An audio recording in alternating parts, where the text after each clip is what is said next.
Estamos destacando a presença negra na música popular brasileira.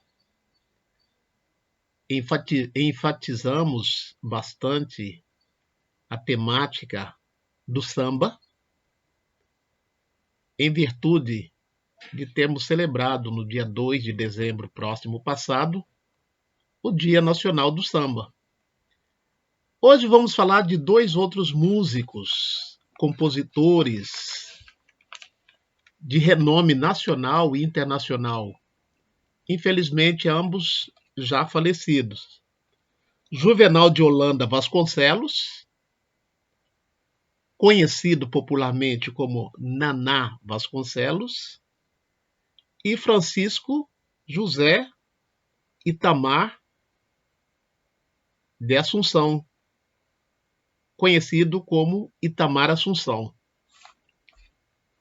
Então, nós vamos conhecer o Naná Vasconcelos a partir de uma entrevista que ele concedeu a Haroldo Costa, publicado no ano de 1982, portanto há 40 anos atrás.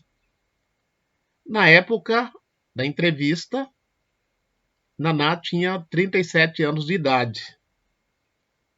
Então, eu estou aqui reproduzindo a entrevista que está no livro Fala Crioulo, autoria de Haroldo Costa, publicado pela editora Record em 1982. E esse que eu tenho aqui é a segunda edição. O subtítulo da obra é A Consciência dos Crioulos Brasileiros. Já apresentamos algumas biografias aqui nesse canal a partir dessa bibliografia. Diz Naná Vasconcelos: lá em Recife, no bairro do Sítio Novo, onde nós morávamos, a nossa família era tida como, abre aspas, de negro bestas, por quem não gostava da gente, e de negros de alma branca, por quem era nosso amigo.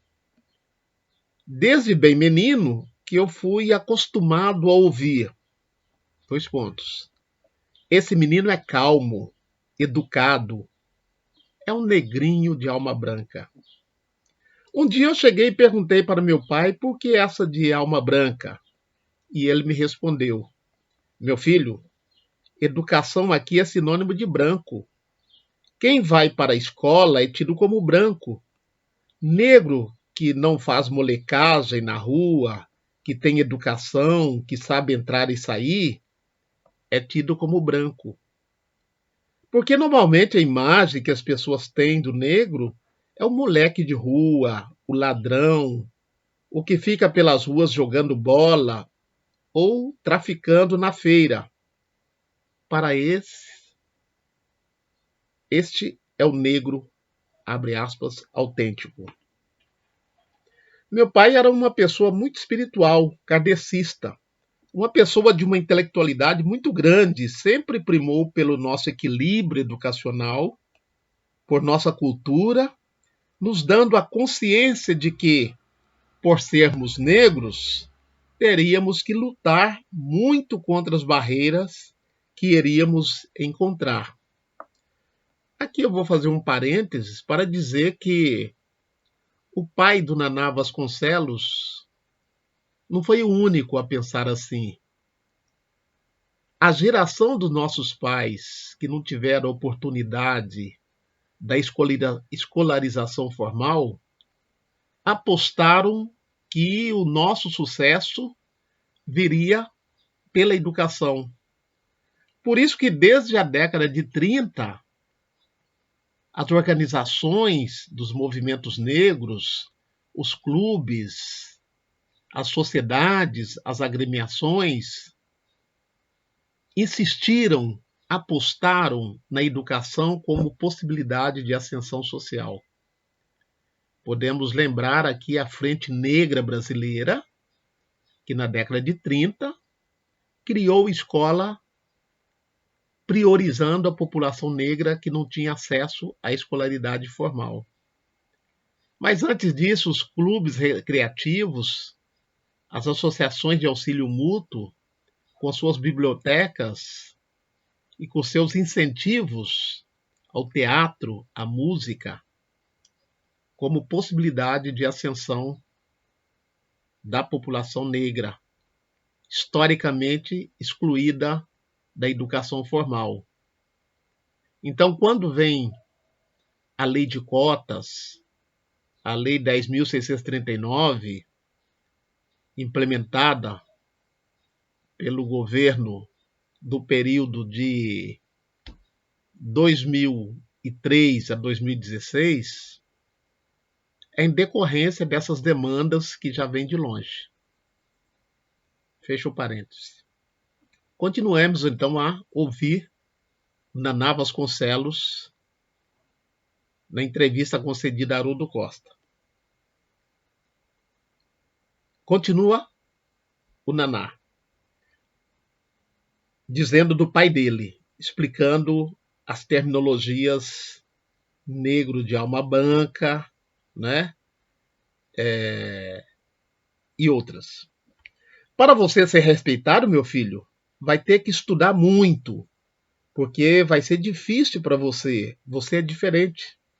Se fosse branco, talvez as coisas se tornassem mais fáceis em termos de emprego. E o meu velho tinha razão. O meu irmão mais velho, por exemplo, que é formado em contabilidade, tinha uma enorme dificuldade de arranjar emprego. Sempre que entrava numa firma, nunca era no posto de contador, ainda que o lugar estivesse vago, mas sempre no de ajudante de contador. Os tempos passaram, mas a situação não mudou muito. Agora, depois de tantos anos fora, quando eu volto, as pessoas fazem aquelas brincadeiras que no fundo são insultos. O neguinho agora está famoso, hein? Eu comecei tocando bateria com 12 anos de idade. Meu pai também era músico. E a gente ouvia muitos discos lá em casa. Gravações feitas no Rio de Janeiro, São Paulo, e muito disco de jazz. Havia um pequeno grupo do qual eu fazia parte, e quando organizaram um festival da canção na TV Jornal do Comércio, nós fomos convidados para tocar, para tomar parte. Apareceu uma música dificílima, intitulada Adriana. O compasso era 5/4 e nenhum baterista se atrevia a tocar.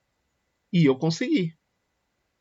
Mas aí o dono da estação, que era o senador Pessoa de Queiroz, não gostava de negro e mandou que me tirassem, que era para não estragar a imagem do grupo. Isso me revoltou muito. Ao mesmo tempo eu estava de namorico, mais de brincadeira do que namoro sério, com uma menina que era filha de um dos diretores do Banco do Brasil em Recife. Pois bem, um dia ele chegou na porta, lá de casa, de carro, com motorista e tudo, e me ameaçou. Olha, você não se meta com aquela moça, não, porque eu posso mandar tirar você da jogada, sumir com você. Você pode desaparecer. Minha mãe, nervosa, ouvindo aquilo, chorando, eu fiquei numa depressão terrível, uma tristeza sem fim e sem remédio. Virou revolta. Fiquei quase racista ao contrário, porque eu estava sendo vítima de uma coisa brutal para mim. Já não acreditava mais em ninguém, em nenhuma pessoa branca, mesmo da roda dos músicos, mesmo do ambiente do teatro, do ambiente que eu vivia na cidade. Realmente fiquei sem amigos. Eu evitava todo mundo porque não acreditava mais em ninguém. Achava que os que estavam comigo se aproximavam de mim, viam o músico, o baterista Naná, não o ser humano. Passei a estudar bateria como um louco. Me tranquei durante vários meses e fiquei só tocando, tocando sem parar. Iniciei um processo de transformar o que poderia ser diferença em vantagem. Mergulhei de cabeça no folclore da região. Peguei tudo o que era folclore, coco, macumba, maracatu. Os brancos não frequentavam os lugares onde se faziam essas coisas, tidas como coisas de negro.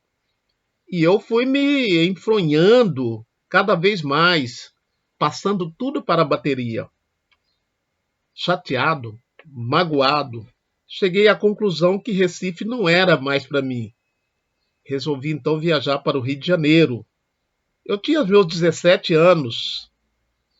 Viajar e procurar um cantor que estava surgindo, Milton Nascimento. Consegui encontrá-lo e fui dizendo: Milton, eu vim para tocar com você, porque me identifiquei com a sua música. Essa música afro-brasileira, cheia de tradições mineiras, essa forma negra de ver as coisas. Estou contigo. Tornei-me uma espécie de guarda-galho de Milton. Arranjava shows, programas de rádio, de TV, até violão que ele não tinha, dei um jeito de conseguir através de uma amiga nossa que conhecia o pessoal da Di Jorge. Havia uma total afinidade entre o Milton e eu, e muita coisa ele me ensinou com aquele jeito tímido, quase sem falar. Eu faço um tipo de música que se pode dizer é bem contemporânea, um trabalho bem aberto, sem limitações. Ainda é muito difícil para certas pessoas aceitarem de eu tocar o instrumento primitivo, como o berimbau, e fazer uma música aleatória, que normalmente é feita só por brancos europeus. Mas eles fazem com sintetizadores, programadores eletrônicos, e eu me viro com o instrumento afro-brasileiro. Tem gente que acha que chega para mim e pergunta: você tem consciência disso que está fazendo? E ficam surpresos quando eu digo o porquê, os fundamentos, o porquê que eu faço esse tipo de música. Pelo grau intelectual que ele exige, não creem que um crioulo possa fazer sabendo o que está fazendo, com elaboração. E não se convencem fácil, não. Procuram comparação com fulano e ciclano, dizendo que ouvi muito Stockhausen. Eu fico querendo explicar que não é nada disso. O que eu faço é negro brasileiro. Uma coisa que me entristece ainda hoje é o descaso com que é encarado o meu trabalho aqui no Brasil. Lá fora eu sou realmente querido pelas pessoas, pelos produtores, eles me dão o maior respeito e me tratam com carinho. As coisas são feitas diretas. Agora veja aqui. Eu fiz uma apresentação no Maracanãzinho e só viu quem estava lá. Na televisão me cortaram. E eu pergunto, por quê? Por que não divulgar as coisas que estou fazendo como artista preocupado com a verdade do seu país? Nunca tive ninguém interessado em produzir um disco para mim. Parece que eles não querem que o negro brasileiro saiba que existe, na nossa cultura, uma abertura para a música contemporânea, para a música de hoje.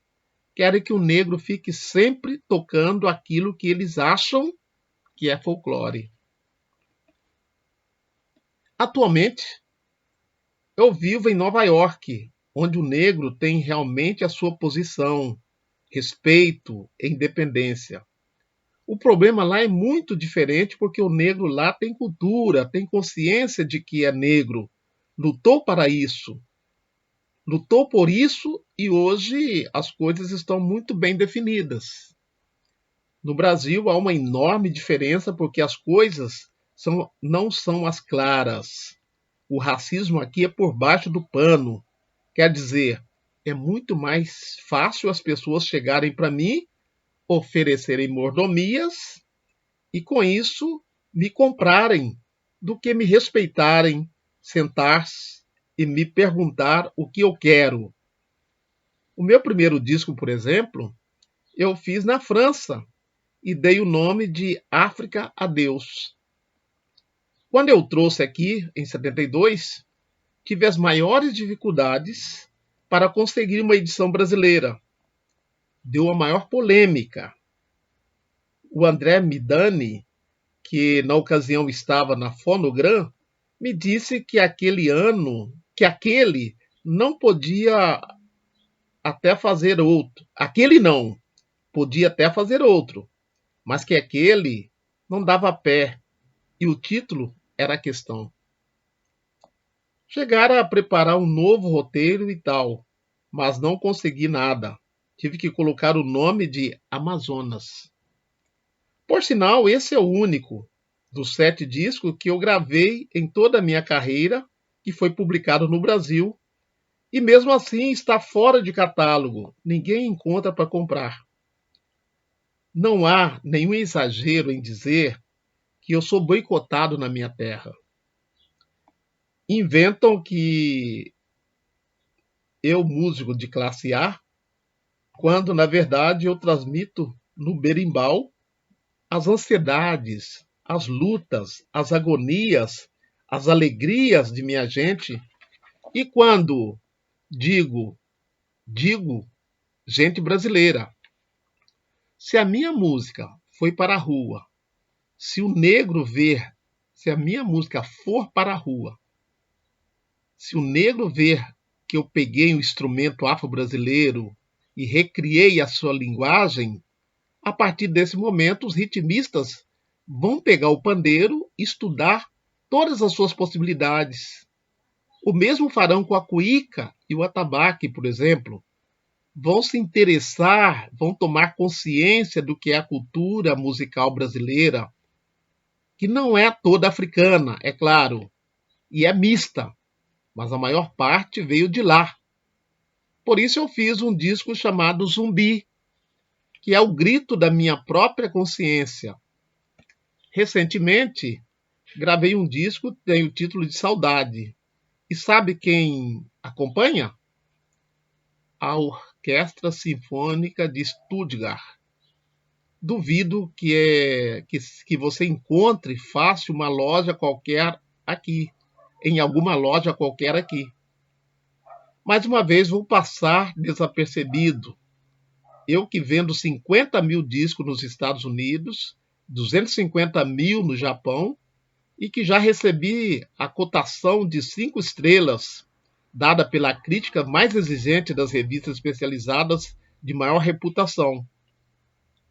Quando venho ao Brasil, quando se lembram de me chamar para tocar aqui, eu venho como músico de jazz, mais do que como um músico brasileiro que tem um trabalho de percussão. Trabalho esse que me deu oportunidade de atuar com figuras importantes como Ron Carter e Gato Barbieri. Trabalho esse que ajudou um enorme número de crianças numa clínica psiquiatra infantil nos arredores de Paris, onde colaborei com uma grande equipe de médicos a recuperar as funções motoras. Trabalho que me proporciona oportunidade de dar aulas no Create Music Center em Woodstock, organização de cuja diretoria eu faço parte, o que significa que eu sou respeitado como artista e como ser humano. Mas eu não desisto. Eu sou brasileiro e quero realizar coisas no meu país. Vou lutar, vou brigar, vou contra os conceitos estabelecidos, mas juro que não descanso enquanto não fizer um disco aqui com percussionistas brasileiros. Vou insistir nisso, porque esse é o meu objetivo. É difícil, mas não é impossível.